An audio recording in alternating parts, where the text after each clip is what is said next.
Investment strategist Lindsey, CPA and market analyst Dan Geltrude. Dan, what do you think of that? A little bit of a factor?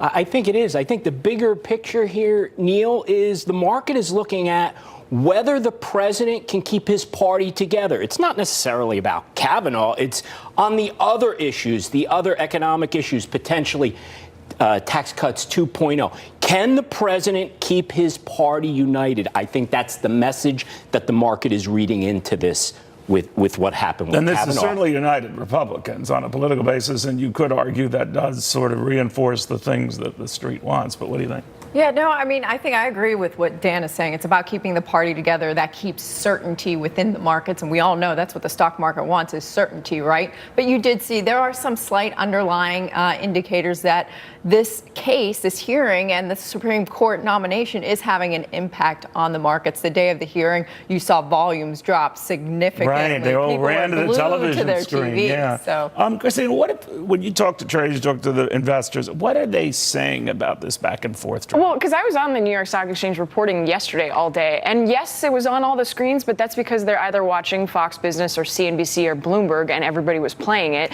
But I don't really believe, you saw that drop in volume, but I don't really believe that it's going to do anything right now. Yes, it could motivate whichever party loses if we're going to make this a partisan issue. And Kavanaugh is seen as anti-government, anti-regulation, so as a long-term strategy, it could be good for the markets as a positive, but I think that's a stretch. Right now, nobody was really talking about it. It was on the floor, and they were making fun of how long the speech was going on for, literally. It was a long speech. Yeah. One of the things, all I'm getting at is, I know the market's like some degree of certainty. I think the uncertainty, if he was doomed, would obviously you'd have to get another candidate going and all that.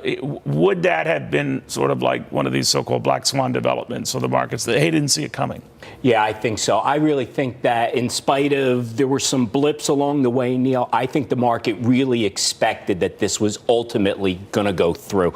And as a result of that, as it started to go that way, the market started to show that. But it wasn't like we had a super drop here where there was so much concern. No, by far the issue is interest rates and worry that the strong economy is. Exactly. That's the bigger thing. Right? There's other things that are really largely driving the market. Trade has been one. We saw, the market react positively once we had the NAFTA deal renegotiated. And then, of course, interest rates moving up to a 7-year high on the back of just great economic data. Is that a worry for you, the interest rate situation? The Fed chairman this week, before any of this started evaporating, talking about the fact we're a long way from neutral, hinting that we've got a long way to go. Yeah, you know what? Even at 3.2 something and change, interest rates are still very, very low by a long-term standard. So, and what we've seen in the market, with regards to the market anyway, you have to see the 10-year get closer to 4% to really see investors move out of the stock market and really into other. And that's a worry that it could go prohibitively higher. Yeah, just to that point, you brought up Jay Powell, the chairman of the Fed.